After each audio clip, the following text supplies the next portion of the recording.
Hey everybody, another episode of Wellness Wednesday here for you, and today I'm going to talk about squatting and helping you get this movement pattern down because it's very beneficial for building strength as well as increasing your fitness and conditioning level, plus putting on a little bit more shapely muscle in your lower body. A lot of the people that I work with in the Gannon Wellness program are women, and this will be very helpful for you, because some people are a little bit afraid to load this exercise with any kind of appreciable weight, and that can be a mistake. You want to add weight to this in order to continue to progress over time.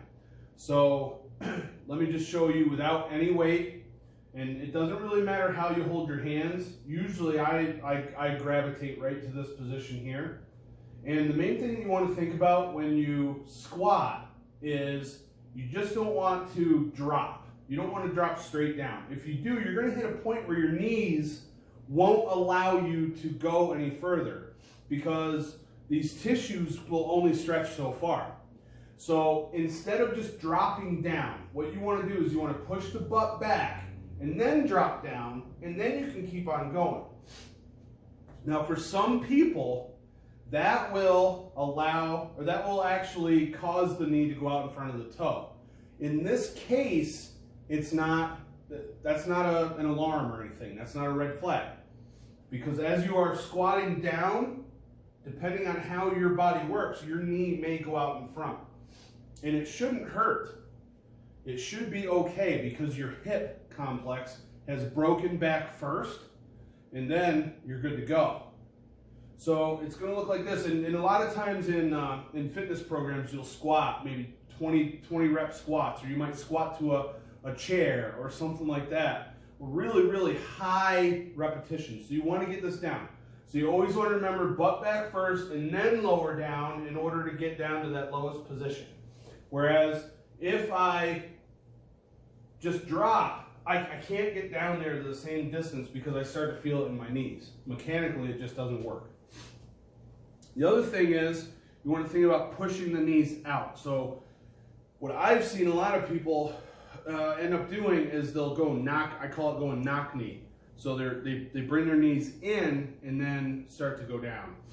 Again, the hips break first, and then as you lower, you want to push the knees out, both as you drop and as you stand up. So avoid anything that looks like this, or anything that looks like this, because that's not good for your knees either. You're not going to feel it in this plane as much. You're going to feel it on the inside with the knees coming in, and that's no good. So there's a common theme you'll see is using either like a med ball or a sandbag, where you'll bring it up and then you'll squat. This front-loaded type of squat is actually really easy to learn for most people. Just remember, you want to break that hip and then lower down. Goblet squat is pretty common. Generally it's held up here, break the hip, lower down. What you may see sometimes is a grip like this, which is fine too, but with a dumbbell, you can't go down all the way because the dumbbell hits the floor. And then you could also do almost like a deadlift variation, where you hold dumbbells at the side, butt back, knees out, work your way down. Okay? Those are some basic squat patterns. I'm not going to go into barbell squats, which you'll generally see like dudes get in a cage. There's a bar here, it's on their back. They get set up, then they go down. Not going to do that today, maybe in a different video, but this will get you started on squats. And these are great. Lots of big muscles in the lower body, which means when they're working, they're building more calories.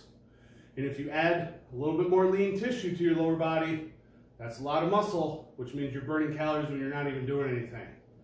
Any questions, leave a comment below. All the best in your training. Take care.